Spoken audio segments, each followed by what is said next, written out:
Amigos da TV Ibis, boa noite. Estamos transmitindo de Goiânia a nossa 8ª aula do curso Trajetórias 2, Destino, o Determinismo da Liberdade. Nessas 8 aulas, contando com as aulas que o Neto e o Marcos Paulo deram na semana passada, nós tentamos mostrar como é que o destino é construído, seja individualmente, seja coletivamente. E dentro desse processo de construção, nós mostrarmos todas as variáveis desse processo para que a gente pudesse chegar nessa aula de hoje, que vai ter continuidade nas próximas, porque eu quero falar muito sobre terapia do destino, porque é a nossa parte prática.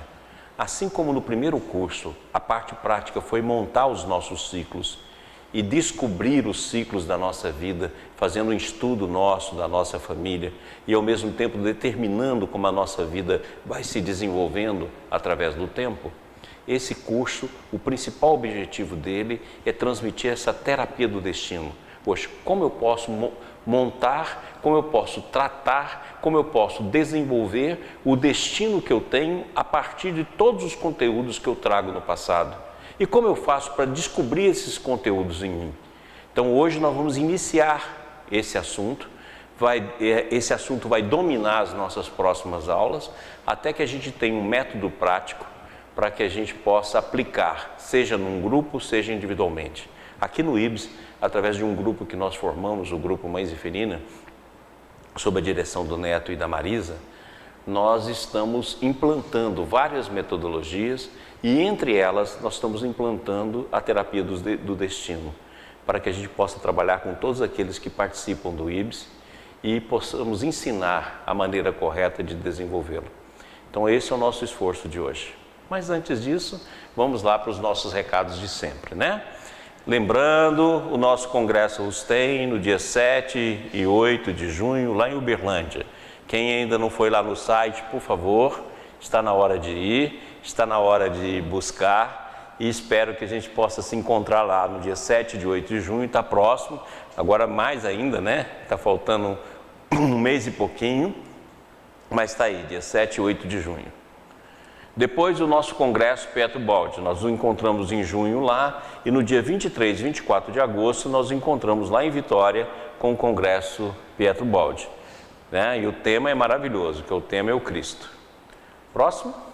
Pessoal, dia 5/5, principalmente aqui quem mora em Goiânia, quem mora aqui em Aparecida, quem mora na região próxima, no dia 5/5, domingo, a partir das 10 horas, nós vamos estar aqui na T2, que é a nossa sede, aqui nessa sede que nós estamos transmitindo, e essa sede fica ao lado do CRP, o Conselho Regional de Psicologia, na T2, na Avenida T2, em Goiânia, setor Bueno.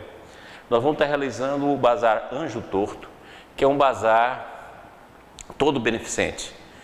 É o nosso bazar e faz parte da manutenção da nossa casa, principalmente das nossas atividades com as crianças, com as famílias, com os pai, mãe, avós, e ao mesmo tempo, não só daqui, porque a gente já tem esse trabalho replicado em Brasília e está começando também em Itaberaí.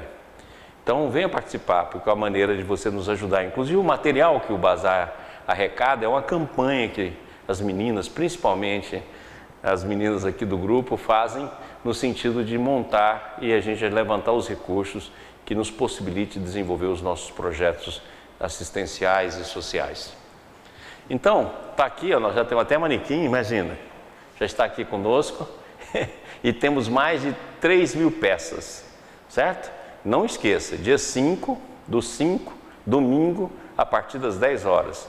E com mais de 3.000 peças aí para todo mundo, ó, sapato, roupa, já está tudo aqui. Hoje, inclusive, nós estamos aqui dando aula, mas as meninas estão arrumando o bazar. Espero que todos possam participar conosco. Próximo? Muito bem, então nós estamos na aula 8, como eu disse. Essa aula 8, nós vamos agora fazer aquilo que estava previsto na aula 5, né? Arremessos e correção da trajetória da vida, terapia dos destinos errados e como se realiza o endireitamento do destino. Então nós vamos falar muito sobre terapia do destino. Mas antes disso, nós temos o nosso vídeo, o vídeo das nossas campanhas, que nós passamos antes e depois. Então vocês vão ver o vídeo aí e daqui a pouco a gente retorna.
Pessoal, não vamos perder a nossa esperança no Brasil que nós queremos, que é o Brasil que está aí na mensagem de Bittencourt, esse Brasil que existe além, né?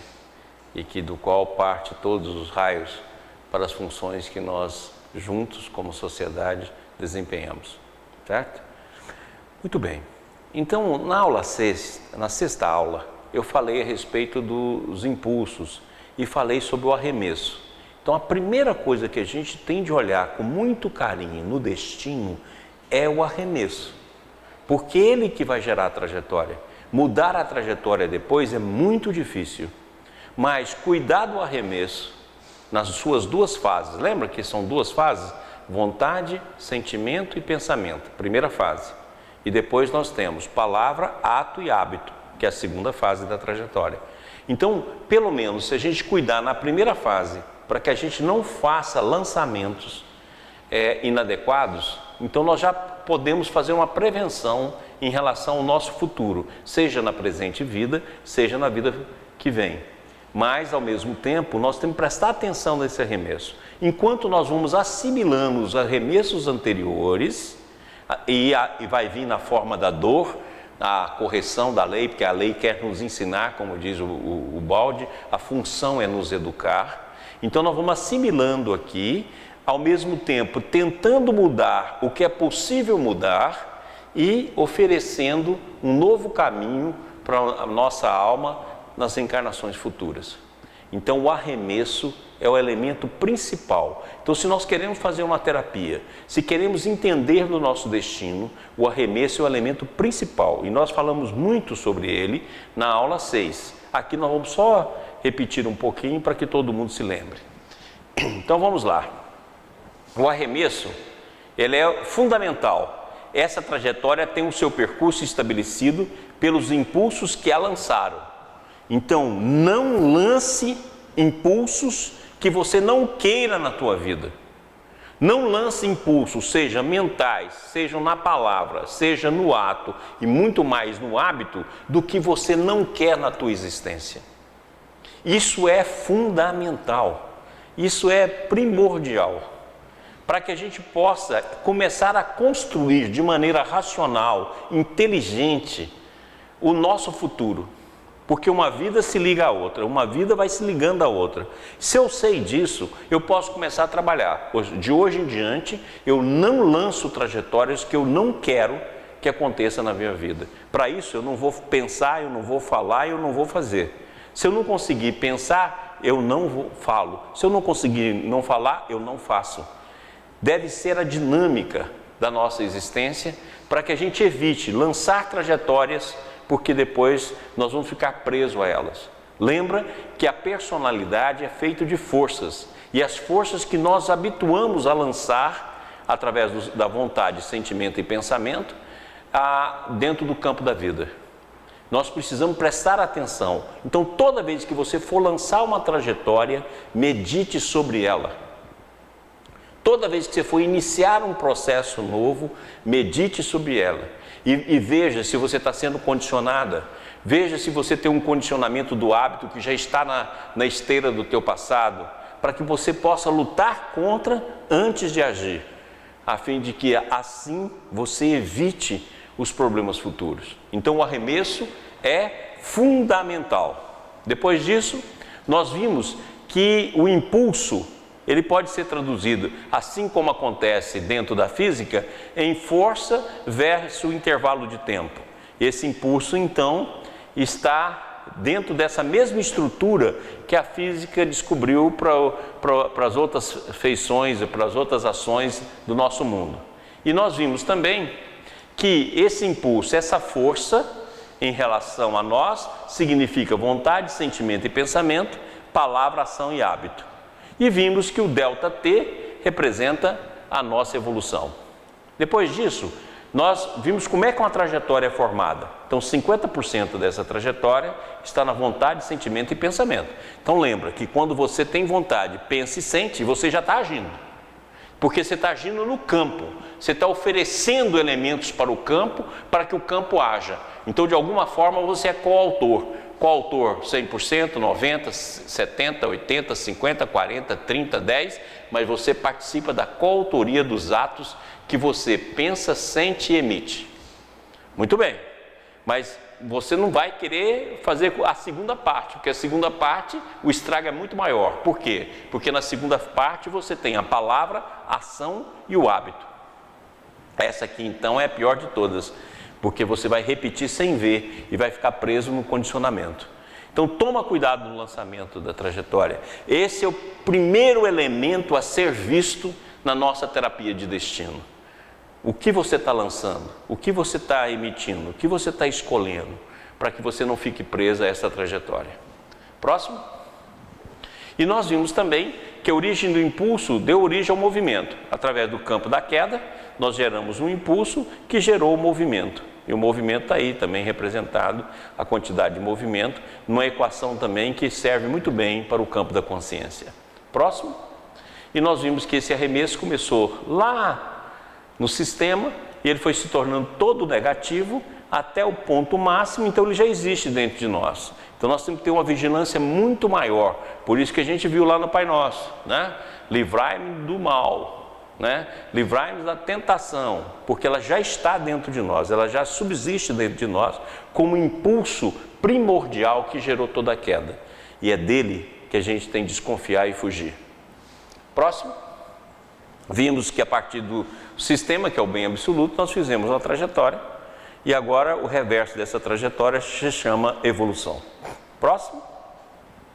E vimos que o caminho da evolução é o mesmo caminho da involução, ou seja, o caminho que nós já trilhamos na descida, só que ele foi muito mais rápido, porque na descida não tinha matéria, a matéria foi formando à medida que nós descíamos, saímos do campo do espírito para a energia, da energia para a matéria. E aí agora é mais difícil a gente sair do campo da matéria e voltar novamente ao campo do espírito. E vimos então que o fenômeno da personalidade oscilante, e oscilante dentro de uma espiral que vai se abrindo, é muito comum na nossa personalidade. É o nosso meio de viver, a nossa forma de viver. E essa personalidade oscilante que tem o condicionamento, que muitas vezes fica presa a determinadas ideias que para ela é certeza. Por isso que as pessoas, quando estão errando, elas não conseguem ver, porque elas estão dominadas pelo campo do condicionamento. E esse condicionamento é atávico, porque ele já vem dos processos e de todas as raízes que você já criou nos lançamentos passados. Por isso que nós temos que ter dúvida sobre a forma que a gente pensa, a forma que a gente analisa, a forma que a gente deseja, porque é exatamente isso que faz perpetuar o processo de dor na nossa existência. Próximo. Então agora nós entramos na aula de hoje, o problema da correção da trajetória do próprio destino. Na aula passada, o Marcos e o Neto fez uma análise aqui dos níveis do consciente, subconsciente e subconsciente, e ao mesmo tempo mostrou esse processo dentro de um campo coletivo. Eu vou voltar a esse assunto, porque eles deram essa aula, porque tem um fundamento muito importante aí na nossa análise da correção de trajetória. Então vamos lá ver? Caminhando. O Baldi, na técnica funcional da lei de Deus, ele fala o seguinte: quais os princípios que regulam este arremesso em órbita para seguir o trajeto que chamamos destino? Esse trajeto o indivíduo só vem a conhecer na velhice, após haver percorrido o caminho, quando ele pode ver tudo retrospectivamente. Infelizmente, gente, a gente só vê aquilo que nós semeamos na vida na velhice. Lembra que eu falei isso muito nos cursos passados?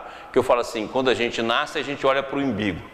Quando a gente mais ou menos chega na parte da juventude, nós olhamos para o mundo. Depois que nós caminhamos para o campo da maturidade, nós caminhamos para as realizações que tem no mundo. Quando a gente chega numa fase mais madura, a gente começa a olhar no retrovisor, que é a hora que você começa a analisar aquilo que você fez, porque você ainda tem um tempo de fazer mudança. Mas na hora que você chega na velhice, você se vê diante do espelho, e aí as mudanças, se não forem interiores, você vai continuar o mesmo padrão em vidas futuras, porque tudo isso vai ser armazenado no seu psiquismo. Então, muitas vezes a gente só vê isso na velhice, e a gente tem aquela frase: ah, se eu tivesse de novo meus 18 anos. A vida fala assim: não, eu vou te dar de novo 18 anos. Aí faz você renascer, você tem de novo 18 anos, e você vai lá e faz o erro pior ou igual. E no entanto você fala, a frase que você usa é essa: ah, se eu tivesse os meus 18 anos. Você tem os seus 18 anos, mas você não sabe de novo, você não sabe usar. E a mesma coisa acontece conosco na vida. Então, por isso que quem é jovem, olha o que você está fazendo. Quem está na fase madura, dá tempo de corrigir as trajetórias.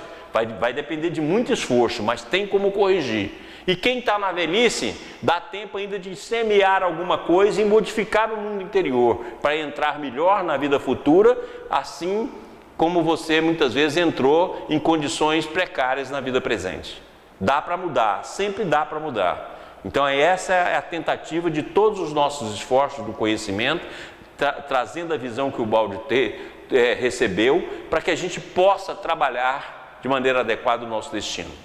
Então vamos lá. Não, volta lá.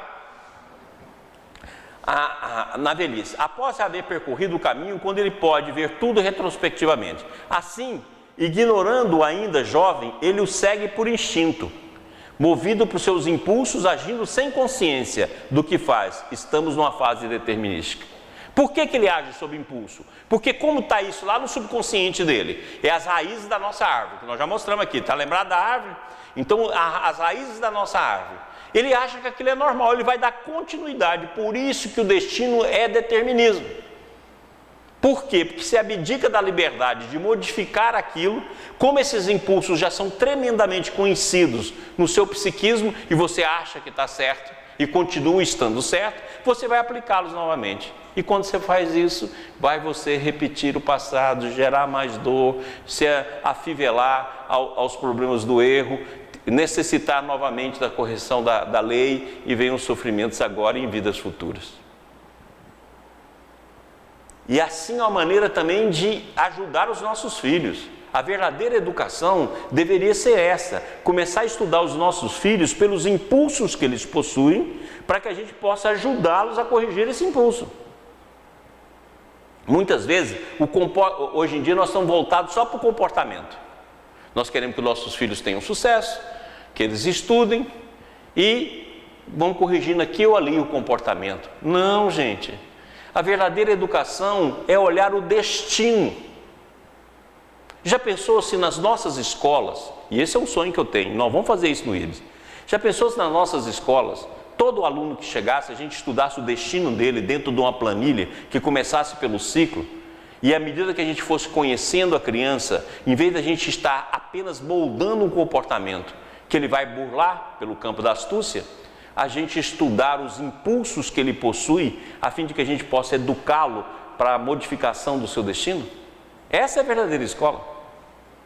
A escola do plano espiritual. Mas não, a gente fica preso em transmissão de conhecimento e preso em mudança de comportamento. Se o menino é quietinho, bonzinho e estuda, está ótimo. A gente nem estuda os impulsos que tem na alma dele. Na hora que ele chega numa fase mais avançada da juventude, que os impulsos explodem vindo da vida passada, a gente fala, nossa, minha criança era tão boa, agora está rebelde, a minha criança era tão boa, agora está assim, a minha criança era isso, está aquilo, daqui a pouco ele joga de novo na vida um impulso de maneira violenta e muitas vezes compromete a existência dela já nos primeiros passos da juventude. Então nós temos que olhar para a criança item por item, para a gente ver quais os impulsos que tem na alma dela, porque ela vai desdobrando, ela vai mostrando, vai vendo. E a partir daí a gente montar todo um esquema de educação baseado nesses princípios. Próximo. Olha aqui que o Balde fala. Isso aqui é muito legal. Cada indivíduo, na época da sua maturidade na vida precedente e como consequência de sua conclusão, fica-se com impressão indelével em sua personalidade os resultados de sua experiência. Eu já até mostrei isso aqui, mas agora é sobre outro enfoque. Então nós vamos crescendo aqui, ó. Aqui está o nenenzinho, a criança, o jovem, né? E vamos fazendo até chegar aqui na velhice. Todos os impulsos desenvolvidos, todos os arremessos feitos, tudo aquilo que já estava aqui na criancinha e que se desdobrou, arquiva aqui. Aí vivemos no plano espiritual, que é outra vida associada, mas esses impulsos voltam para o bebê aqui. E vai de novo desenvolver até chegar na velhice. Então, muitas vezes as vidas se repetem, porque ainda estamos nos planos inferiores de evolução, repetimos, é como se fosse uma repetição infindável do mesmo processo. E o Balde fala, assim ao renascer, é preciso ajustar conta com a bagagem que cada um traz consigo, acumulada no passado. Se é bagagem, você entendeu que você tem de fazer a seguinte pergunta para você, que bagagem eu trouxe e que bagagem meu filho está trazendo? Qual é essa bagagem? E não tentar ficar mudando só o comportamento do menino. Ah, meu filho é muito chorão. Chora por quê? Qual é o conteúdo na alma dele que está fazendo ele chorar dessa forma? O que ele está trazendo? Ah, meu filho é desobediente. Qual é esse conteúdo? Ah, meu filho é empreendedor, ele gosta, é curioso. De onde está vindo esse impulso? Que tipo de impulso é esse? Ah, meu filho gosta de contar histórias, inventa coisas, mentirinhas. De onde está vindo essa mentira? Você tem que formar uma planilha dele. Ó, os impulsos do meu filho são esses. Esses impulsos aqui, chegando na juventude, o que eles podem gerar? Filhão, vem cá, senta aqui. Olha, esse impulso aqui você tem que tomar cuidado com ele, porque senão você vai gerar isso. Você quer isso para a sua vida? Isso é fundamental. Não precisa de dados mediúnicos, não precisa de dados proféticos. Não, eu preciso de estudo. Hoje em dia nós estamos com a mania, não, a criança é cristal, a criança é não sei o quê, a criança é não sei o que lá. Para com isso. Nós temos de olhar para a criança e saber que impulsos você tem. Se ela tem impulsos nobres, quais são os impulsos inferiores que podem alterar esses impulsos nobres? E a gente muitas vezes fica nesse papo de, ah não, estão nascendo espíritos evoluídos. Que evoluído? Todo mundo está em transição aqui na Terra. Nós estamos em transição. E se a gente não cuidar, os evoluídos cometem erros gravíssimos. Por falta de cuidado. E a gente fica criando essas fantasias que ficamos presos nela.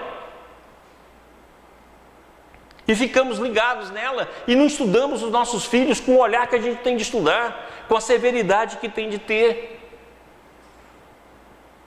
E tudo que a gente notar do nosso filho ou em nós mesmos, vamos anotando. Opa, surgiu aqui uma coisa nova hoje. Ele estava brincando lá e teve um comportamento agressivo. Que comportamento é esse? Por que ele tem esse comportamento? Esse comportamento, se ele crescer, como é que vai ser? E aí a gente tem de estudar para ajudar os nossos filhos. Aí sim, nós podemos ter um futuro brilhante. Porque tudo depende dessa educação, independente dos processos superiores ou não que existem na alma de cada um. Ok? Vamos lá. E aí o Baldi fala: assim, por exemplo, explica-se como irmãos nascidos do mesmo pai e crescidos no mesmo ambiente, recebendo a mesma educação, percorrem vidas diferentes com destinos diversos. Isso a gente está cansado de ver. Falar o mesmo meio, o mesmo pai, a mesma mãe, a mesma educação, mas não o mesmo destino, porque cada um traz o destino dentro de si, que vai se desdobrar. E se não houver correção, vai ter repetição. E se não houver engrandecimento, vai haver a mesma pobreza que vai se transformar novamente em dor. Então, os filhos são do mesmo pai, pertencem à mesma família, estão sob o mesmo campo de influência, mas produzem destinos diversos, porque trazem histórias diversas, arremessos feitos em vidas passadas diferentes e conteúdos que o constituem de família também de forma diferente. Na mesma casa não terão procedimentos iguais e da mesma coisa farão uso diversos. O que decide mais do que as opções a nós oferecidas pela vida é a escolha realizada para a nossa preferência, o qual depende exclusivamente de nós mesmos. Ok? O qual depende exclusivamente de nós mesmos. Ou seja, cada um traz. Por isso que a educação, ela não é padronizada. A gente tem mania de padronizar a educação. Ela é individualizada. A educação do filho é a educação para o filho. Cada filho tem de ter uma educação, porque eles são individualizados. Podem ter princípios comuns, mas educação diversa. Vamos lá. Agora, o problema da correção da trajetória do próprio destino é importante para a nossa evolução e redenção. Tal correção não é fácil. Segundo o próprio tipo de destino, as forças que constituem a personalidade atraem as forças afins, com os quais estabelece uma ligação, formando em torno do indivíduo uma atmosfera semelhante a ele, que lhe respira e do qual se nutre, confirmando as suas qualidades boas ou mais. Eu coloquei esse slide aqui já na aula passada, mas eu estou repetindo por quê? Porque lá, vamos lá, ó. Lembra da das nossas forças passivas e ativas? Eu estou representando elas aqui, ó. Essas forças ativas e passivas estão na nossa alma. Mas conforme o predomínio de uma dessas forças, vai determinar o campo que a gente assimila. E esse campo, ó, passa para o indivíduo forças da mesma origem, do mesmo conteúdo. Ora, então eu já tenho força negativa, ou seja, força negativa ativa no campo da violência, como a gente mostrou. E eu ainda tenho um campo que me fortalece. Agora você entendeu por que é tão difícil renunciar ao passado? Porque primeiro você já tem a tendência, a sua vontade já está condicionada naquele campo. Você já tem essas forças dentro da alma que você já usou, então você se habituou a elas. Aí você tem um ambiente do qual você já está fazendo parte há séculos. Agora você entendeu que à medida que essa conduta é reforçada, vai ser mais difícil você evitar? Vou dar um exemplo para vocês. Então vou supor que eu viciei a minha alma em algum tipo de vício. Vou colocar drogas, as drogas chamadas em lista, né? Como se muitas não fossem mesmas listas. Então vamos pegar as drogas em listas. Muito bem. Lá no passado, não existia uma multidão de pessoas usando. Era o menor número de pessoas. Eu desenvolvi aquele vício e eu estou essa tendência agora. Nasço com ela. Daqui a pouco ela se pronuncia. Mas o meio hoje está formado de milhões e milhões e milhões de pessoas que fazem o mesmo procedimento. Você entendeu que essa força que é agora, que vai agir sobre mim, é muito maior do que a força que agiu no passado? E essa tendência que você possui agora vai ficar muito mais forte do que ela foi em vidas anteriores? Então você pode se viciar muito mais cedo, como a gente está vendo aí. Crianças novinhas se viciando, jovens novos se viciando. Por quê? Porque já traz toda aquela carga e o ambiente já está envolvido de todo esse processo. Confirma e piora. E é isso que nós temos visto, ó. Por isso que não é tão fácil corrigir o destino, porque não basta só um ato contrário, porque muitas vezes o volume do meio está muito maior do que foi em épocas passadas. É só olhar a vida de hoje e olhar as vidas dos séculos passados. Tinha muitas coisas na vida do século passado que proibia e cerceava. Hoje não, a vida abriu, né? Porque o que ela deseja na vida é formar as unidades coletivas e individualmente colocar o destino na sua mão. Ora, aí acontece a quantidade imensa de abusos que nós vemos em todos os campos. E isso fortalece o meio, que vai fortalecer o indivíduo, que já traz a tendência, que já traz a carga e, através do condicionamento, vai repetir atos semelhantes ou piores do que foram. Próximo. Então aqui eu estou mostrando, ó, não é simplesmente isso aqui, uma ação contrária e uma reação. Ação e reação dentro do campo do destino. Não é tão simples assim. Não basta eu apenas corrigir a trajetória fazendo um impulso contrário. Não, isso é a primeira ação. Por quê? Porque todas as ações e reações vai ter, por favor, vai ter um campo que vai agir sobre esse processo.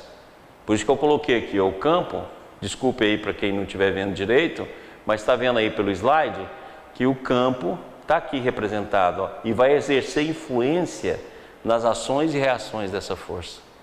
Então não é simplesmente mudar a trajetória mudando a força que a gente está agindo, mas também o campo vai exercer uma influência muito grande. Então o cuidado que a gente tem de ter com o meio que a gente respira e se alimenta. Aí o balde continua. Certamente, se essa direção estiver errada, uma correção requererá um esforço proporcional para empurrá-lo no outro sentido. E somente o indivíduo que vive tal destino pode fazer esse esforço, porque o projétil lançado é ele e as forças que o movem são as suas qualidades pessoais. Eu falo que é igualzinho um homem do canhão, ó. Quem se lança, volta lá por favor, quem se lança é você mesmo. Essas forças estão em você. Você é que lança. Ora, você é o lançador, você é o projétil, você representa as forças, você é o impulso, você é o arremesso. Ninguém pode fazer por você, nem Deus. É você. Ora, se é você para poder corrigir, você vai ter de fazer um esforço contrário e vai ter de estudar o meio. Por isso que não é só uma proporção de ação e reação. Não, o esforço contrário é o primeiro item, para ver se você sintoniza com um meio superior para te ajudar nessa luta. Por isso que o processo de transformação requer a mudança do meio. Mudança do meio espiritual, mudança do meio de amigos, mudança do meio na forma pela qual você convive com a sua família. Porque essas forças é que te prendem. Agora, mudar interiormente, mudar a conduta, requerer uma nova força e mudar de meio, olha, não é fácil não. É muito difícil. Por isso que a correção de trajetória é tão desgastante e tão difícil de ser feito. Por isso, enquanto nós vamos assimilando aqui na forma de dor e ensinamento o passado, vamos ver nas trajetórias que nós estamos fazendo para poder corrigi-lo, não vamos fazer arremesso de trajetórias que nós não queremos. Que aí nós estamos usando a inteligência de forma correta. Próximo. Então aqui eu representei o homem, aqui pela bolinha, né? As diferentes seres em diferentes processos e diferentes trajetórias. E é assim que nós fazemos. O tempo todo nós estamos fazendo isso, ó. Guarda esse quadro aqui, ó. O tempo todo nós estamos fazendo isso. O tempo todo nós estamos realizando isso. E olha que eu já usei esse quadro lá no curso passado, quando eu falei sobre personalidade. Olha aqui, ó. O tempo todo nós estamos usando essas trajetórias e estamos lançando trajetórias com consequências próximas ou mais distantes. Próximo? A terapia dos destinos. Então aqui nós estamos começando a parte prática, essencial desse nosso curso. Como eu falei, se no curso passado era para a gente descobrir os nossos ciclos e a maneira pela qual a nossa vida se desenvolve dentro da subida de 3 elementos e descer 2, agora nós vamos fazer a terapia do nosso destino. Então vamos ver primeiro os requisitos básicos para que a gente faça essa terapia. Vamos lá. O Baldi vai falar. Esse desenvolvimento é justamente aquilo que chamamos de destino, o qual, pelo fato de nos faltar o conhecimento necessário para poder conduzir tal análise, é considerado como uma fatalidade cega. No entanto, trata-se, pelo contrário, de um fenômeno analisável em suas causas, corrigível em seus desenvolvimentos e controlável os seus movimentos. Olha lá o que o Baldi está falando. A gente acha que o destino não tem como decifrar. O destino é determinístico. Não, o Baldi está mostrando outra visão. Ele está mostrando o seguinte, que nós somos capazes de estudar e analisar o fenômeno em suas causas, corrigível em seu desenvolvimento e controlável em seus movimentos. Então eu sou capaz de remontar as causas, e não é por profetismo, por mediunidade, por informação da mulher que viu minha vida passada. Esquece isso. Pela bola de cristal que eu fui na mulher, você precisa ver que a mediunidade era boa. Falou tudo de mim. Esquece. Ninguém sabe mais de você do que você. Então para com essas coisas menores, com essas brincadeiras de criança. Olha para você mesmo, te encara, que você sabe muito mais do que qualquer cigana, de qualquer mulher, de que qualquer bola de cristal, de qualquer médium. Você sabe tudo sobre você. Basta você ir atrás, que você fica sabendo de tudo. As informações são colaterais, elas te ajudam e nessa ou naquela de confirmação, e não um processo vital na sua vida, porque você que tem a sua história, você que tem seu movimento. E olha aqui que o Baldi está falando, é capaz de você analisar as causas. Ah, Maurício, como é que eu vou analisar as causas? É só ver os efeitos. Onde a vida te bate, é onde você errou. Ah, eu não consegui construir a minha família, porque você não tem direito à família. Se você não tem direito à família, estuda quais foram as possibilidades que você fez no passado para perder o direito da família, perder o direito da mãe, perder o direito do pai, perder o direito das facilidades econômicas, perder o direito das facilidades intelectuais. Por que você perdeu? Então, para você saber o que você perdeu, basta você estudar a sua vida agora, ver o tipo de prova que você tem, que você sabe o que você causou. É simples. Então, dessa forma, você pode fazer um estudo que remonta a causa. Depois você vai corrigir, estudar e corrigir. Nossa, eu errei ali no passado, eu perdi o direito de família, porque no passado eu fui extremamente egóico, não dei valor ao que eu tinha. Poxa, então eu preciso começar a valorizar as pequenas coisas que eu possuo e cuidar dos dons do sentimento que a vida me deu em relação à minha família. Aí você vai estar fazendo uma correção. Ah, vou dar um novo desenvolvimento. Agora eu vou cuidar mais da minha família, porque antigamente eu não cuidei, perdi a família. Agora eu formei uma nova família, então agora eu vou ter maior cuidado com a minha família. Entendeu como é que você faz? Ou seja, eu posso fazer um fenômeno de analisar as causas, corrigir o desenvolvimento e controlar os meus movimentos. Ou seja, o destino deixa de ser cego. Ele só é cego para os ignorantes, para os preguiçosos, para aqueles que ficam na inércia, não para quem busca, para quem vai buscar o conteúdo. E se você buscar em você, você tem todas as ferramentas para fazer, porque o sonho vai te dar os caminhos. Você vai poder fazer as suas transformações, você vai poder estudar as forças da sua personalidade. Mas é análise, análise, análise, incansavelmente. A vida estudando, a vida olhando, a vida corrigindo. E sempre com a visão clara de si mesmo. Errei aqui, vou corrigir isso. Sair dessas meninices que a gente tem, dessas informações superficiais, dessas brincadeiras de criança. E enfrentar a vida de uma maneira muito mais séria. Vamos lá. Para chegar a isso, é necessário compreender que o futuro já está contido em suas causas. Que temos sob os olhos no presente. Eis então que o futuro é analisável em sua origem, fonte dos primeiros movimentos de que depende todo o resto. O problema está em saber compreender o conteúdo daqueles germes e a sua lei de desenvolvimento para determinar a sua direção e assim o ponto para o qual tende. Isso é possível porque todas essas coisas estão contidas naqueles germes. Se soubermos examinar e compreender tudo, eis que depois do presente poderemos ver o futuro correspondente. Olha os germes. Por isso que eu falei em educação de filhos.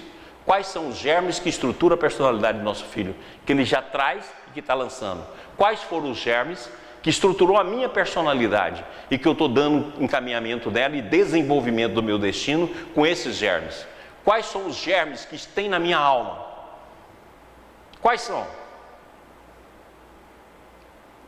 Porque se eu estudar esses germes, eu vou saber como eu vou usar.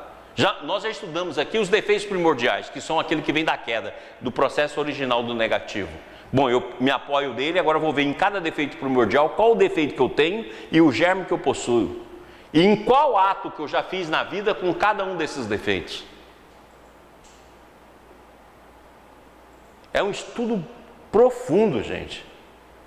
Sério. Porque senão não acontece mudança.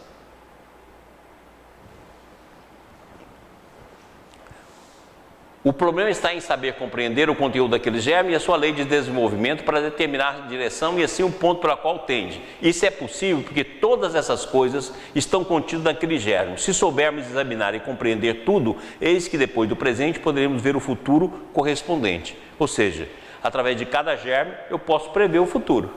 O meu, da minha família, dos meus filhos. Posso prever. Até da minha empresa. Porque conforme for os germes que eu usei nela, vai ter um resultado. Ok? Próximo. E o Baldi então diz: eis então que se pode estudar uma técnica para praticar terapia de destinos errados, através da correção das trajetórias mal orientadas, que leva o indivíduo a espatifar-se contra a resistência da lei, pois essa não se deixa violar, como ele desejaria na sua inconsciência. As pessoas acham que é capaz de enganar a lei de Deus, né? Mas lembra, vai bater no muro, e isso vai vir em forma de dor. Quanto maior a ação, maior a dor. Não tem como, nós não temos como violar a lei de Deus. Não tem astúcia humana capaz de fazer isso. Então é por isso que a gente vê tanto sofrimento nesse mundo. Porque a pessoa insiste uma vez, duas vezes, três vezes, quatro vezes, daqui a pouco tem um destino de dor tremendo, a fim de que ele possa aprender e começar a mudar a trajetória. Próximo. Trata-se de uma terapia à base de antídotos, adequados para neutralizar as qualidades venenosas adquiridas em vidas anteriores, vividas de forma errada. Olha que bacana, qualidades venenosas. Então eu vou perguntar aqui, qual o veneno que você tem dentro da alma? Porque todas as forças que existem dentro da alma vai vir para fora. Se você não preparar antígeno contra os seus anticorpos naturais, você vai gerar. Próximo. Então você é o criador do seu próprio destino. Eu achei essa passagem muito bacana aí nas redes sociais. Agora esse destino é feito de causa e efeito. Eu não preciso saber a reencarnação A, B, C, D. Eu fui uma prostituta, que eu falei, se todo mundo for uma prostituta, né? Porque é tanta que eu não sei onde ia caber tanto no mundo. Mas é tanto rei, tanta prostituta que eu não sei como é que seria. Mas você não precisa saber nada disso. Você precisa saber de uma coisa só. Quais são os impulsos que estão em você? E se você está sofrendo, ai meu Deus, eu estou sofrendo. Estou sofrendo onde? Porque aquilo que a dor está aqui, lembra da minha frase? Onde está a tua dor é onde teve o teu abuso. Eu posso estudar pelo efeito da minha vida, onde está a causa. E não tem como, a vida te conduz. Se você faz o esforço, vou contar uma história para vocês aqui, que eu já devo ter contado em curso passado, mas ela é importante agora. Uma vez eu perguntando os espíritos que nos dirigem, eu perguntei assim, e se eu não tivesse estudado e me dedicado para passar no vestibular de medicina? Como é que seria a minha vida? O que eu iria fazer? Aí mãe Zefirina falou uma frase muito interessante, falou, meu filho, se você não tivesse feito nada, não tivesse dedicado nada, você ia para o comércio. Você ia lá trabalhar no açougue, por exemplo, lá, cortando carne, servindo e conversando com as pessoas no balcão. Mas você ia trabalhar com gente. Ou seja, você pode fazer uma ação que te leve a uma função mais preparada ou menos preparada, mas você sempre vai realizar aquilo que está no seu destino. E isso é fundamental a gente entender. Todas as forças que a vida nos deu, todas as vantagens que a vida nos ofereceu, é para que a gente chegue na posição de cumprir a nossa função. E cada um dentro de sua função. Muitas vezes, para uma pessoa, a vida não dá facilidade nenhuma, nem ele se esforçando, vai passar lá no vestibular de medicina, muitas vezes vai lá para o comércio. Por quê? Porque ele não pode nessa vida desenvolver o campo intelectual, vai ter de desenvolver primeiro o campo de servir. A vida vai fazendo esses movimentos, vai fazendo esse processo. E se você estudá-lo, você vai saber onde você errou. Então, no meu caso, por exemplo, errei como? Errei com gente. Errei no campo da religião, errei no campo do ensinamento para as pessoas. Olha eu aqui dando esses gritos aqui. Por quê? Porque eu errei no passado, ensinei o caminho errado para as pessoas. Peguei a religião e ensinei errado. Agora tem que consertar. A vida oferece todas as oportunidades. Vai eu lá no cansaço, no estudo, noites e noites. Para quê? Para corrigir. Graças a Deus, a vida me ofereceu oportunidade de correção. Por quê? Porque dessa forma, corrige lá um pouco do passado. Entendido? Esse é o movimento. É assim que a vida nos corrige. Para que a gente possa ir trabalhando esses processos. Cuidar do outro. Quer dizer, se eu olhar para a minha vida é cuidar do outro. Se eu estou cuidando de outro, porque na vida passada eu não cuidei de ninguém. Devia ser um monstro de orgulho. Devia não, sou até hoje. Mas orgulhoso até não ter mais onde. Era o eu em primeiro lugar. Hoje já é segundo. Já deu uma melhoradinha. Então esse movimento é o que vai nos transformando. Então se você olhar a sua vida hoje, e a maneira que ela se desenvolveu e a maneira que ela veio, você sabe exatamente o que você fez no passado. Então você não precisa de nada, só precisa fazer um estudo de si mesmo. Próximo. Pelos princípios segundo os quais a lei atua, podemos saber que forma tomará em cada caso o efeito das causas dispostas por nós para o bem ou para o mal. Pode-se assim conhecê-lo como um complemento lógico daquela causa, especialmente na reação corretiva por parte da lei. Ela, de fato, por princípio de ordem e equilíbrio, põe ao lado de cada movimento, à guisa de anticorpo, o correspondente fator compensador, que age como termo complementar. Então, assim como existe o anticorpo e o antígeno e anticorpo, se você está vendo aqui como é que sua vida, em termos de anticorpo, está se desenvolvendo, você sabe qual é o antígeno que a vida te deu. E você sabe exatamente onde a vida está te corrigindo e onde é que ela está querendo que você vá. É só estudar. Aí fala assim, na criança, como é que eu vou saber? Eu vou mostrar isso aí. Você pode começar desde o princípio na criança. É só estudando os germes e planificando um movimento totalmente diferente do que nós fazemos. Vamos lá. Aqui está a profetisa, né? Como se vê, não se trata de um trabalho de profeta, com base no incontrolável intuição ou inspiração, acessível somente a poucos e em condições excepcionais, mas sim de um trabalho à base de lógica, acessível a todos em condições normais, em termos positivos. Ou seja, é um trabalho que todos nós podemos fazer.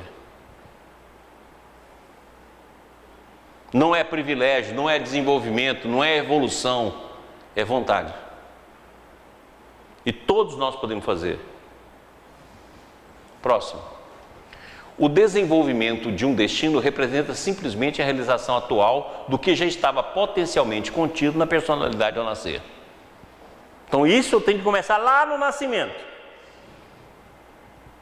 Eu chamo esse estudo de história biopatográfica. Mas eu gosto de acrescentar uma coisa, eu falo mento-psico-biopatográfica. Mas para não ficar tão grande, eu chamo de biopatográfica.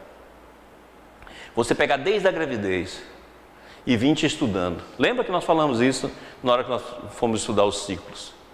E vir te estudando, ver os germes, ver o desenvolvimento, ver como a vida foi te corrigindo, ver o que ela foi te trazendo, aquelas portas que ela foi fechando e você não conseguiu passar por elas, aquelas portas que ela foi abrindo, os erros que você cometeu pelos excessos, aquilo que você repetiu. E quando você chega numa idade como a minha agora, você pode ir lá corrigir, ainda dá tempo de corrigir, desenvolver, corrigir, mudar, antes que desencarna.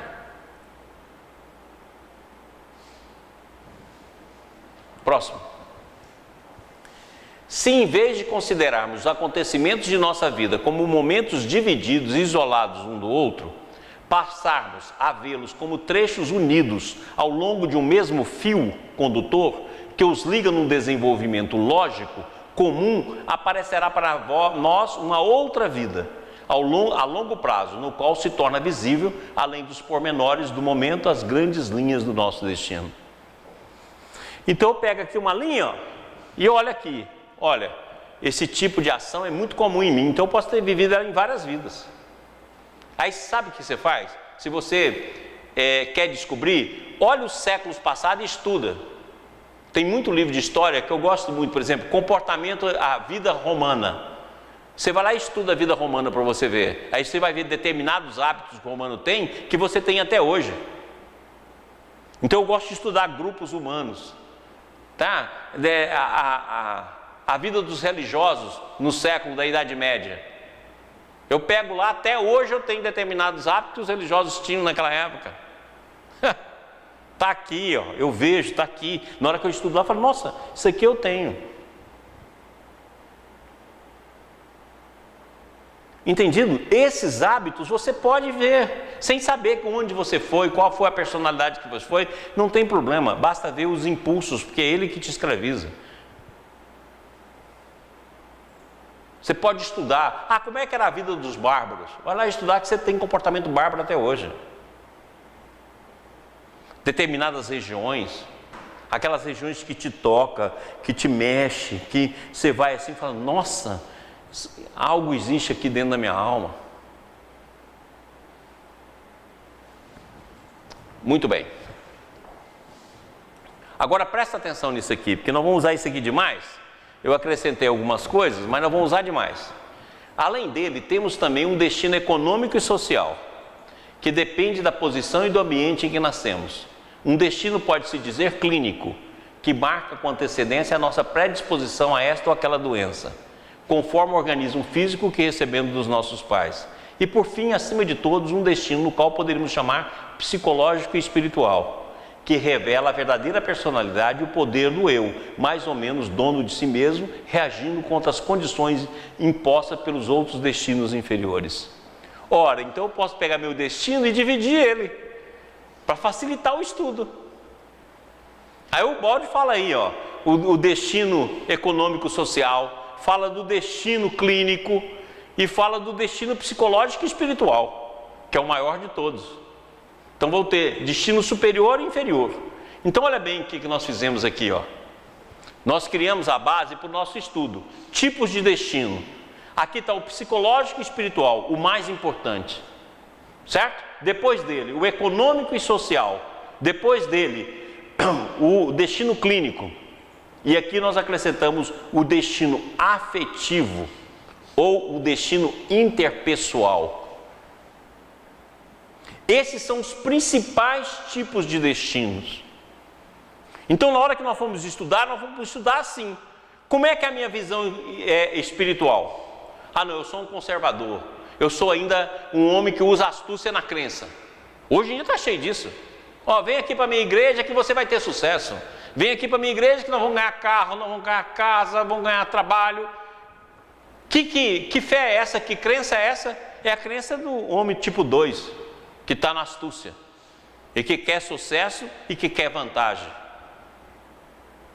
Agora você fala assim para ela, vem aqui para a minha igreja, aqui vai ter trabalho para caramba, vai falar de todos os seus defeitos, vai mostrar para você o que você é verdadeiramente, vai mostrar para você as nojeiras que você faz, a podridão que você carrega, vai evidenciar os seus erros diante de ti mesmo e da tua consciência, vai te dar trabalho para você ficar cansado o dia inteiro e não conseguir nem dormir direito de tão cansado que vai estar, vai te dar compromisso com as pessoas, vai fazer você visitar quem necessita, vai fazer você socorrer mesmo sem ter recurso, você vai ter de estudar dia e noite, você vai vir aqui dar a sua contribuição. Deus me livre dessa igreja do inferno.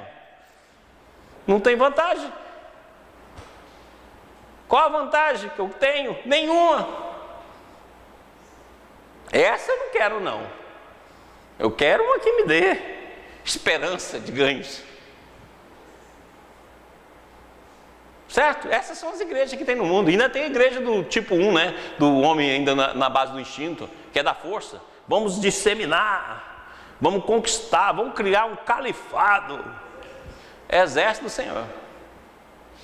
Entendido? Então a igreja nossa é dos defeitos. Contar no seu erro, mostrar o nosso e corrigir nós dois. Vamos lá. Aí, eu peguei aqui entre o psicológico, espiritual e econômico social o destino familiar. Não só da família que você nasce, mas da família que você forma.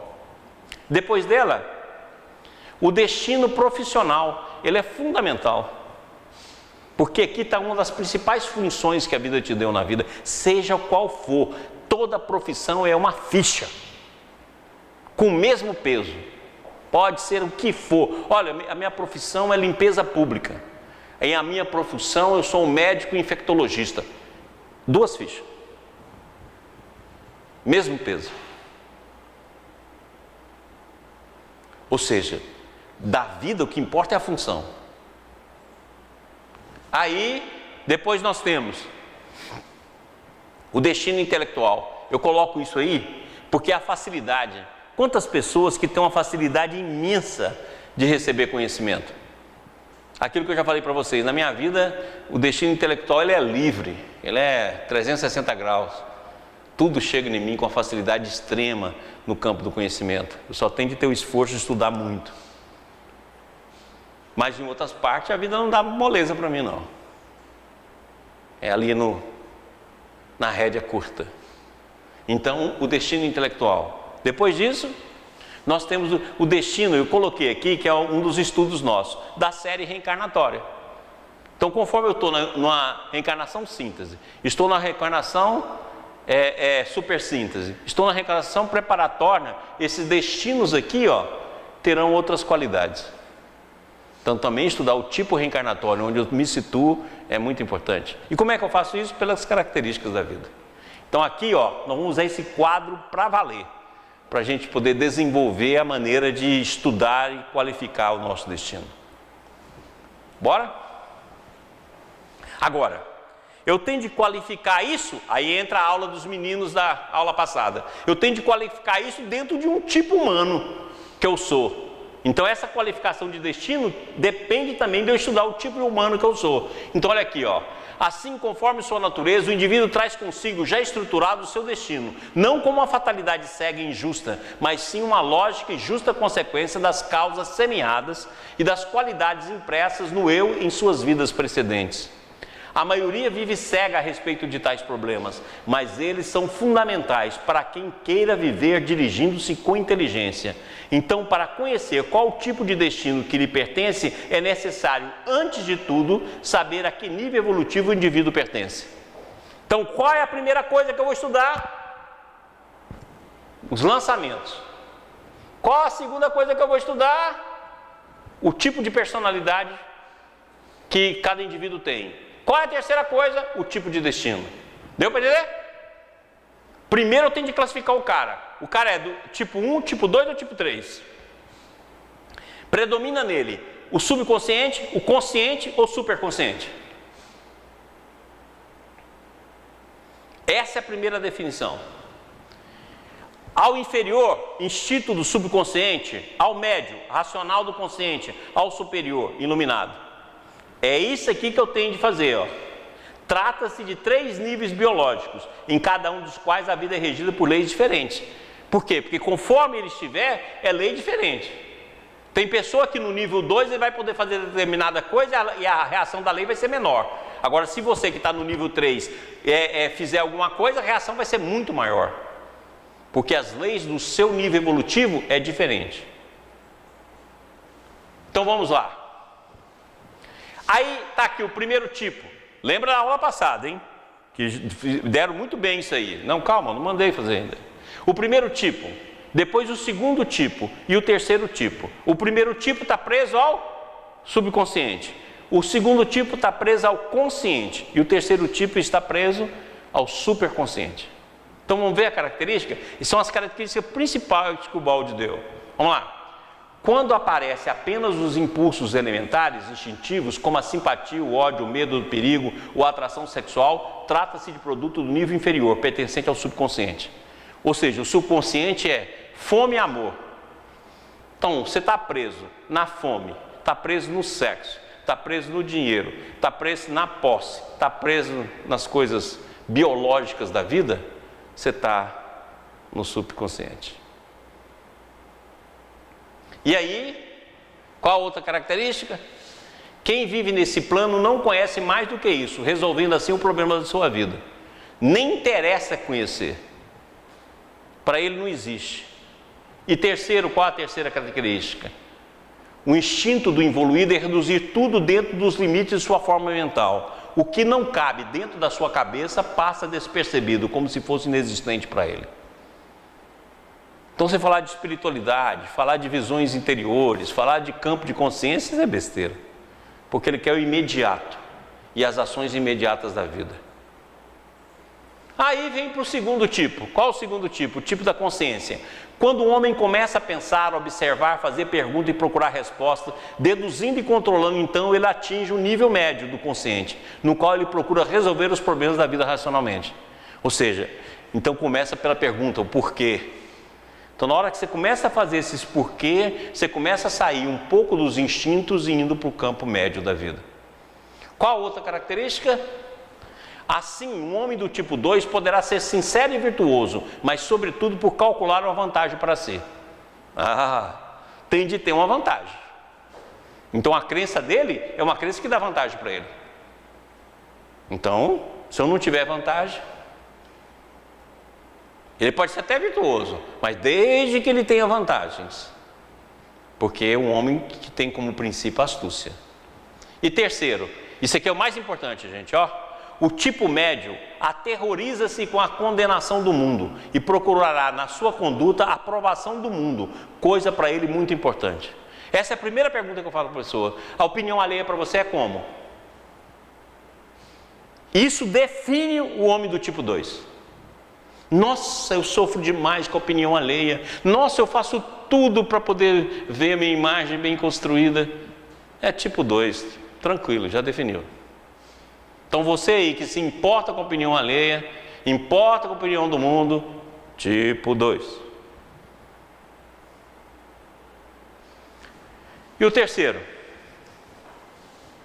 Quando o homem chega a responder às suas perguntas e assim resolve os problemas da vida com conhecimento, vivendo esclarecido e por conseguinte conduzindo-se retamente, então o ser chegou ao nível superior da superconsciência. Ou seja, chegou à retidão e aquisição do conhecimento. Depois, enquanto o homem do terceiro tipo o será sobretudo por um princípio de ideal. Esse aqui quer ter uma vantagem, aqui é movido pelo ideal. Ou seja, o ideal que movimenta ele, não pensa em vantagem. Aqui, você está preso à opinião alheia. Aqui, olha o que o Balde fala, que bacana. O tipo superior depõe sua consciência perante Deus e pedirá apenas o seu julgamento. Ou seja, não importa a opinião alheia, não importa a opinião do mundo. O que importa é a consciência. Logicamente, como eu já falei em cursos passados aqui, a opinião alheia é como sinaleiro. Mas se ele tem certeza da consciência que realiza, ele vai para o caminho que ele tem de seguir. Essas características aqui, gente, são as principais para definir o tipo. Para aí nós vamos definir antes o arremesso, depois os tipos e depois os tipos de destino. Agora, você fala assim, Maurício, mas a vida é dinâmica, não tem quem é só um, só dois, só três. Exatamente. Então eu falo assim, você pode ser 123, você pode ser 12, você pode ser 23, ou seja, tipo 1, 2 e 3 já tem algumas coisas de cada um dentro de você. Você pode ser 12, você tem a força 1 dentro de você, mas você predomina o 2. Você pode ser 23, predomina o 2 e tem um pouco do 3. Entendido? E vamos ver isso aqui o Balde falando que fica mais fácil. Vamos.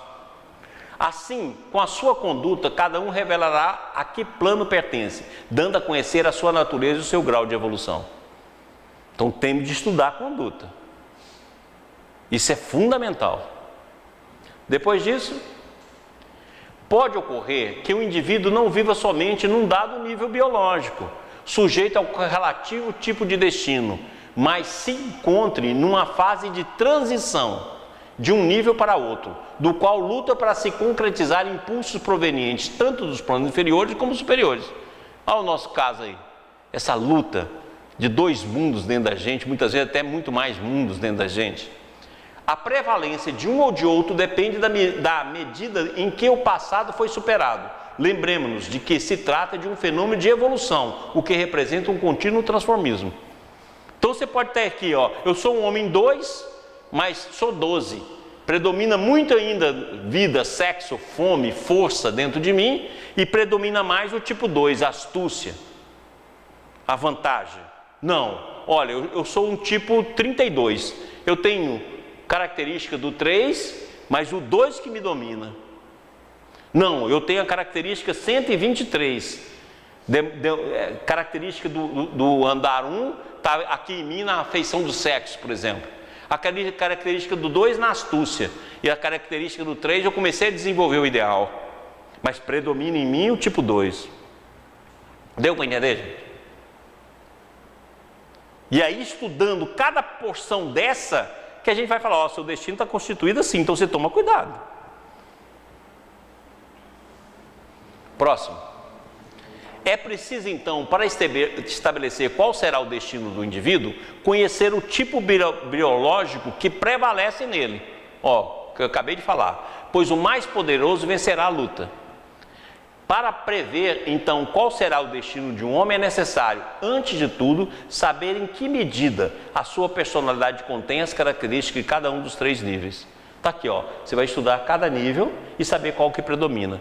Predomina o tipo 2, mas eu tenho parte do tipo 1 e tem alguns arremessos do tipo 3. Não, predomina em mim o 3, mas eu tenho muito do 2 e ainda de vez em quando eu venho no 1. Por quê? Porque aquele que já desenvolveu lá, ele vai transitar nos 3 níveis. Então ele tem que tomar muito cuidado com os impulsos que vêm de baixo. Porque senão ele pode cair com intensidade que ele nem imagina. Olha o caso aí de Napoleão Bonaparte, olha o caso de Judas. Estava caminhando lá como transição, mas ouviu o tipo 2, ouviu o tipo 1, caiu fragorosamente. Próximo. Assim, quando em nós surge um impulso, podemos, pela sua natureza, entender de que nível evolutivo ele chega.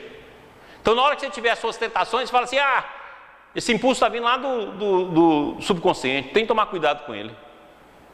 Na hora que você tiver lá a sua vontade, as suas astúcias, para poder passar os outros para trás, você fala, ai meu Deus do céu, olha de onde está vindo esses impulsos. E na hora que você tiver aquela vontade, que poucas vezes surge, de ser útil ao mundo, querer socorrer as pessoas, corre, porque ela vai passar. Então você corre para fazer, porque aí você vai acostumando a fazer alguma coisinha. Então, assim, quando em nós surge um impulso, podemos, pela sua natureza, entender de que nível evolutivo ele chega. As chamadas tentações do pecado para fazer o mal pertencem ao nível inferior, enquanto os bons inspirações para fazer o bem pertencem ao superior. Então corre, toda vez que você tiver vontade de fazer o bem, faça logo. Não deixa para amanhã não. Próximo. Pode assim acontecer que o homem racional do nível consciente venha a seguir no seu comportamento os instintos animais, que a ele retornam do subconsciente, isto é, do andar inferior, onde ele residiu no passado. Isso significa um momentâneo retrocesso às posições evolutivas atrasadas. Então o homem que está mais avançado, ele tem que tomar muito cuidado com esses instintos. Enquanto que o outro vai vivê-lo como uma coisa natural, você vai vivê-la com alerta, porque ele pode te jogar de novo nos pântanos do passado. Próximo. A lembrança, a forma mental e os hábitos de inquilino do andar inferior ainda estão vivos nele, sempre prontos a voltar, mas agora ele vive mais próximo do terceiro andar, o superconsciente, e essa vizinhança já lhe permite perceber algumas coisas do que acontece nesse andar superior. É daí que descem não só as revelações das religiões, que iluminam e estabelecem qual deve ser a sua conduta, mas também os indivíduos cuja missão é, com a palavra e o exemplo, mostrar o caminho para subir. Então, quanto mais ele sobe, mais delicado é o psiquismo dele e mais ele tem que tomar cuidado com as instâncias anteriores. Porque se ele está caminhando para o 3, ele vê o 2 e o 1. E se os chamamentos do 1 for muito forte, ele vai embora. Se ele se deixar levar pelo 2, ele vai embora. Por isso que você vai ver um monte de gente com missões especialíssimas que de uma hora para outra descobre coisas horrorosas deles. Não é que o começo deles não foram feitos no campo do ideal. É que a vivência os trouxe para posições 2 e 1 que estão na alma dele e que ele não conseguiu evitar. Por isso que está aí no Pai Nosso, nos livre das tentações, tentações nossas, nos livre do mal, mal que nós mesmos somos capazes de fazer. Próximo. Para conhecer tudo isso, devemos então olhar para dentro de nós, porque é de nossas qualidades e das ações que lhe seguem que depende, por dedução lógica, a causa e efeito, o nosso destino. Então nós precisamos fazer um estudo bem meticuloso de nós mesmos, bem, ficar nu diante de Deus, certo? Fazer esse estudo, que é a melhor análise nossa. Olha o que o Baldi fala aqui, ó, no seguinte. É necessário então um exame de consciência profundo, severo e sincero, realizando-se um trabalho de introspecção e autopsicanálise, que põe as claras características das forças positivas, segundo a lei, e negativa anti-lei. Então você vai pegar o indivíduo e colocar assim, anti-lei e lei, e estudar com ele. Mas não pode ser com desculpismo. Não pode ser com condicionamento, não pode ser com mentira, não pode ser com mecanismo de fuga da personalidade, com sublimações. Não, é enfrentando ali, ó, nu. Eu sou assim, eu tenho esse impulso, eu faço assim. E vai anotando lei e antilei, lei e antilei, número 1, 2 e 3, tipo de destino. Aí sim, você é capaz de mapear e fazer o mapa da sua alma. Aí a partir disso, nós podemos corrigir os lançamentos e podemos corrigir o que já foi lançado e absorver com consciência a dor que vai te ensinar o que você não aprendeu através dos outros elementos divinos. Próximo. Por último, a vida então irá se tornar completamente planificada e o homem será o senhor do seu próprio destino, em vez de suportá-lo como um escravo, sem entendê-lo. O jogo é claro. Quando sabemos que as causas de nossas dores são os nossos defeitos, podemos eliminar as dores, eliminando os defeitos. Isso porque está na lógica da lei que onde não temos defeito, ela não tem razão para impor lições corretivas. Lembra lá? Ignorância, erro, dor, e a dor corrige a ignorância. Então nós podemos planificar tipo 1, tipo 2 e tipo 3, atingindo metas evolutivas. Então o futuro vai ser isso aqui, ó. E é o que nós estamos implantando aqui no IBS, para todo mundo. Será possível, assim, fazendo de um exame de consciência, até mesmo prever quais provas nos esperam, porque elas são uma consequência lógica do nosso passado. Mas se você conhece,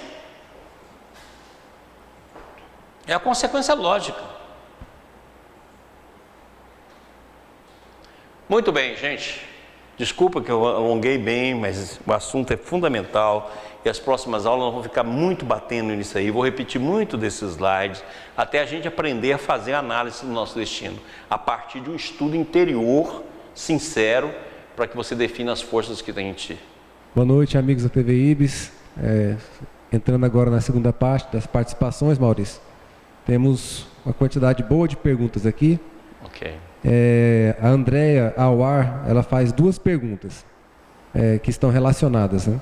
A primeira: como descobrir de onde vem o impulso do outro e a que ele pode levar? Estudando você mesmo. Aquilo que nós notamos nas pessoas é porque nós temos. Lembra que eu já ensinei muito isso aqui? Então, você tem de olhar. Na hora que você olha, se você notou o tipo de impulso, porque você também tem, ele está também em você. E em relação aos nossos filhos, é mais ainda, porque os nossos filhos, como diz lá o André Luiz, chegam a ser médios dos pais. Então, consequentemente, nós ao estudarmos um impulso, podemos olhar esse impulso no outro e olhar aquele em nós, porque nós também temos. E aí fica mais fácil você identificar o outro identificando a si mesmo. E aí você pode estudar a vida do outro para você ver o que aquele impulso fez. Fala, nossa, olha, o mesmo impulso que eu tenho, ele deu direção muito intensa nesse impulso, olha o que aconteceu com ele.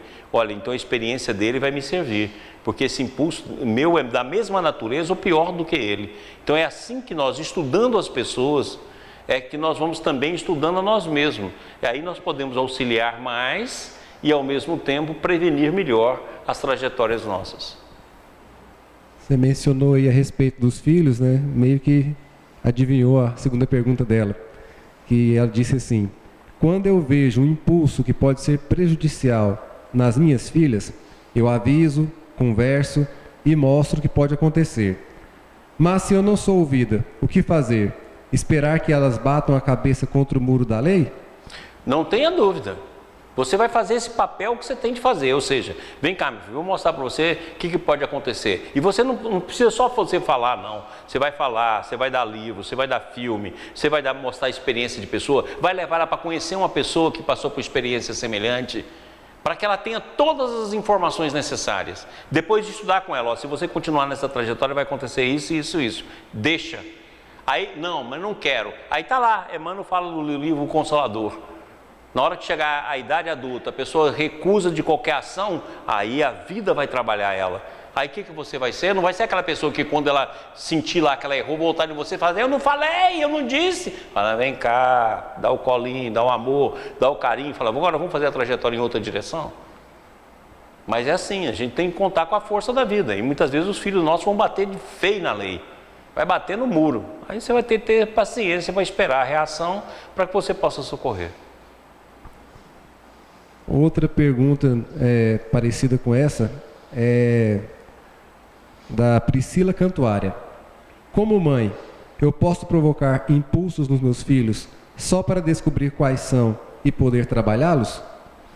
Não, você tem de tomar cuidado com isso aí, porque os impulsos que você leva no seu filho vai levar a impulsos que reações, e mais mãe. Mãe e pai são figuras essenciais na vida da criança. Você não precisa despertar ações para que ele mostre os impulsos. É só observar. Se você observar, você vai ver. Porque o que ele tem, não tem como, ele não vai inventar outro ser. Você não precisa forçar a revelação. Você precisa observar quando o ser revela. E toma cuidado, porque o pai e mãe são arquetípicos, então tem ações que pai e mãe têm que tomar muito cuidado, porque isso mexe muito com a estrutura do filho. Então observa, aí você vai ter muito maior ganho do que provocar. Certo.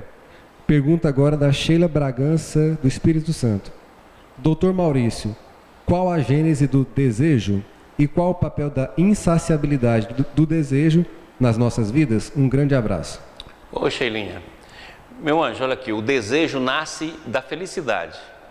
Aqui é desejo aqui embaixo e é felicidade lá em cima. Então o desejo é o primeiro aspecto da felicidade, ok? Então o desejo é como se fosse assim, o primeiro sino da felicidade que nós vamos atingir nas delícias e nos deleites que nós vamos alcançar. Então ele inicia no desejo, e geralmente os desejos que estão presos ao corpo, que é a nossa realidade. Por isso que surge na feição do sexo, surge na feição da sensação, surge na feição das buscas da fome e do amor. Depois, esses desejos vão se aprimorando e vão se tornando afetos, vão se tornando movimento, vão se tornando generosidade, depois vai se tornando ideal, vai se tornando amor ao outro, amor ao próximo, e aí paulatinamente aquilo que foi desejo ontem carnal se transforma então em desejo do campo da consciência, que aí começa a vir os êxtases, começa a vir as visões, que vai se transformar mais tarde em felicidade. Então fala o seguinte, o que eu desejo aqui hoje é felicidade lá amanhã. Mas quando a gente vicia as fontes do desejo, a gente fica preso nele, como a gente acontece, por exemplo, no campo sexual. A maioria de nós estamos presos lá, com as tentações, com as criações ainda instintivas, ainda dentro das formas primárias, porque nós viciamos essas fontes e hoje ela grita dentro da nossa alma. Certo. A próxima pergunta é da Alaide Catarina, lá do Espírito Santo. Doutor Maurício, eu não tive filhos. No entanto, no meu trabalho, eu sempre estive envolvida com a situação da criança e os meus sonhos me mostram que as tive e não cuidei. Pode ser essa a leitura do meu destino? Pode. Se a vida não te permitiu ter o filho, como muitas vezes existe um desejo arquetípico dentro da alma do pai e da mãe, se ela não te permitiu, é porque foi aí que você errou. Então, se você errou aí, você tem de cuidar daquilo que Meimei chama de as outras crianças. Ou seja, se dedica ao filho do outro, não só os seus sobrinhos, não só as pessoas da família, dos amigos, não, mas os filhos dos outros, aquilo que está lá no Renúncia, que está lá há 2000 anos, que está lá em Paulo de Tarso, né, os filhos do Calvário, ou seja, os filhos dos necessitados, porque aí você vai colocar esse amor para fora, vai se dedicar de forma maternal e reconquistar o direito da maternidade. É exatamente aí. Onde está a porta, onde a vida fechou, é exatamente onde a vida quer te conduzir. Porque aí você vai readquirir o amor para voltar a ter novamente a oportunidade do filho. Pergunta agora da Tereza. Ela diz assim: quando se tem uma dificuldade enorme em lidar com a solidão e com o vazio, mas não se consegue manter um relacionamento, e ainda assim se deseja ter um, por mais que a vida te mostre que não tem abertura para isso. O que e como estudar e observar para lidar com essa trajetória já lançada, para que se possa lançar outra melhor, embora eu já sinta que a solidão e o vazio seja a carência de Deus e não de outro ser? Olha, meu anjo, olha aqui, a nossa carência é enorme. Então você ter algum outro relacionamento, lembra daquilo que eu brincava? Você arrumar um tchãozinho, para de vez em quando, né, ter um carinho, uma bondade, um aconchego, vai de tchãozinho em tchãozinho, certo? Não perca a oportunidade de estabelecer relacionamento. Mesmo que você sabe que ele não vai durar, mesmo que ele não vai ser profundo, mas é no relacionamento que a gente se apresenta, a gente vai evoluindo. Mas enquanto isso, olhe para a solidão e para o vazio como elemento de meditação, como elemento de busca, como elemento de aprofundamento, como elemento de estudo. E outra, tem uma frase de Emmanuel que eu gosto muito, ele fala assim: no mundo onde tem tanta necessidade, solidão é uma prova voluntária. Então se dispõe a auxiliar, coloca a sua ação de ser útil em tudo, em qualquer lugar, em qualquer ambiente, para que você se torne útil, porque aí você vai fazer da sua solidão, do estar só, um elemento. Não vai te compensar no campo afetivo e nem sexual de maneira plena, porque uma parte vai ficar sem compensação, Mas aproveita dessa parte para meditação, para oração, para aprofundamento. E não deixa, mesmo que for 5%, de arrumar um tchãozinho, uma tchãozinha para poder ter um relacionamento, certo? Porque esse relacionamento, mesmo curto, mesmo demorado, mesmo encerrando, mesmo começando, ele pode te ajudar a sua transformação e o seu aprimoramento. Pergunta agora do Antônio Pedro Rodrigues. Eu posso considerar o ego como mediador do eu inferior e do eu superior? Negativo. O ego quer matar o superior. Ele não é mediador. O ego é extremamente egoísta. Então ele não se volta para o outro. Você que tem de furar o ego. Lembra que eu falo aqui? O ego é igual o polvo. Na hora que você descobre a maneira de sair dele, ele inventa um novo braço. Então o ego não é mediador de nada, ele é mediador do orgulho, do egoísmo. Então você tem de saber trabalhar com ele e ir abrindo outros campos da tua alma. Porque o ego, ele também pode se modificar. Mas esse ego que está aqui na mente mecânica, ele é extremamente fechado. E se você não lutar com todas as forças da alma para adquirir um outro campo, ele não vai mediar nada no seu orgulho. Pergunta também agora da Rosane Amorim. Querer sempre a aprovação do outro faz muito mal para a gente? Sem dúvida. Olha, é uma das coisas mais difíceis. Porque você coloca a mente no outro e fica funcionando em torno do outro. Não, a nossa mente está em Deus. E você tem que saber exatamente por que você faz as suas condutas. O aviso do outro, ele é como sinaleiro. Lembra que eu falo isso? Vai te ajudar para você fazer uma análise, mas o seu compromisso é com a sua consciência, com as suas ações. E se o meio não enxerga, problema do meio. Ok? Agora, a gente ficar preso na opinião dos outros é uma das maiores dificuldades, uma das maiores travas à nossa ascensão evolutiva. Nós não temos mais perguntas, só mais algumas participações aqui. A Nina disse que chegou mais cedo do trabalho e conseguiu assistir a aula. E está sentindo profundamente o Acorda para a Vida Plena. Ô Nina de Feira, ela Renatinho, beijos. A Tânia Maria, ela elogia a aula, assim como o seu xará Maurício, e tem muita gente que mandou abraços aí, que a gente também devolve, né? A Eliane Nagano sempre nos acompanha, Mara Silva, a Silvana Gabriele, a Andréia, né, que mandou pergunta até, enfim, muita gente que sempre nos acompanha. Pessoal, daqui para frente, nós vamos agora usar o curso para poder fazer o estudo do nosso destino. Então, o curso vai ganhar em parte prática, mas nós também vamos precisar ganhar autoanálise, autopsicanálise, estudo interior, para realmente definir as bases do nosso destino. Agora nós vamos entrar numa fase que vai depender muito da gente, num estudo mais profundo, para que a gente possa fazer as correções e fazer os arremessos positivos para a vida futura. Então, boa noite, até semana que vem. Semana que vem nós vamos estar em Brasília, vamos transmitir de lá, ok? E agora vamos ver mais um vídeo nosso sobre... Da campanha de família. Família, tá bom? Então, beijo.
IBS, Instituto Brasileiro de Benemerência e Integração do Ser. www.ibis.org